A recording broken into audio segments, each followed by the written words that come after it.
ભાવનગર જિલ્લાના લાખણકા ડેમ ગામના પુલ પરથી આજે સમી સાંજના પંચમી ભાગતા પ્રેશર સાથે પંજાબ રાજ્યના 3 યુવાનો પુલ ઉપરથી ખાબકતા કરુણાંતિકા સર્જાઈ હતી. પંજાબના યુવાનો ભાવનગર જિલ્લાના ગ્રામ્ય પંથકમાં ઘઉંવિલાટ માટે આવ્યા હતા ત્યારે આજે લાખણકા ગામેથી વાળુકડ ગામે દેસર થઈ જતી વખતે અકસ્માત સર્જાયો હતો. આ બનાવની જાણ થતાં વરતેજ પોલીસ સ્ટાફ ઘટના સ્થળ પર દોડી ગયો હતો અને ગ્રામજનો મોટી સંખ્યામાં ઉમટી પડ્યા હતા.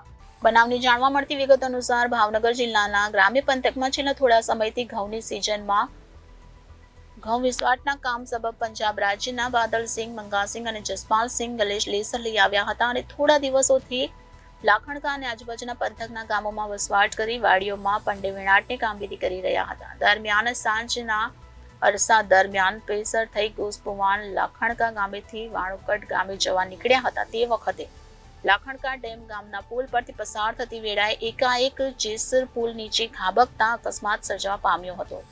જેના પગલે પંજાબના બાદવસિંહ, મંગાસિંહ અને જસપાલસિંહને ગંભીર ઈજા પહોંચતા તમામને ઘટના સ્થળ પર જ મોત નીપજવા પામ્યું હતું. જેના પગલે ભારે અરેરાટી સાથે આઘાતની લાગણી છવાઈ જવા પામી હતી.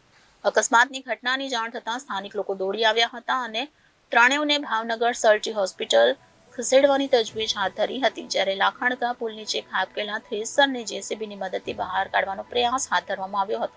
દરમિયાન વરતેજ પોલીસને જાણ કરાતા સ્ટાફ હોસ્પિટલ આવી પહોંચ્યો હતો, પરંતુ મૃતક ત્રણેય યુવકના કોઈ સગા સંબંધી પણ સાથે ન હોવાને કારણે પોલીસ પણ અસમંજસમાં પડી હતી અને પંજાબ તેઓના પરિવારજનોને ટેલિફોનિક જાણ કરી હોવાનું જાણવા મળ્યું હતું. બનાવ અનુસંધાને વરતેજ પોલીસે મોડી રાત્રિના કેસ કાગળ કરવાની તજવીજ હાથ ધરી હતી. કેમેરામેન રસુલભાઈ સૈયદ સાથે રિપોર્ટર ફિરોઝ મલિક, જનાદેશ ન્યૂઝ, ભાવનગર.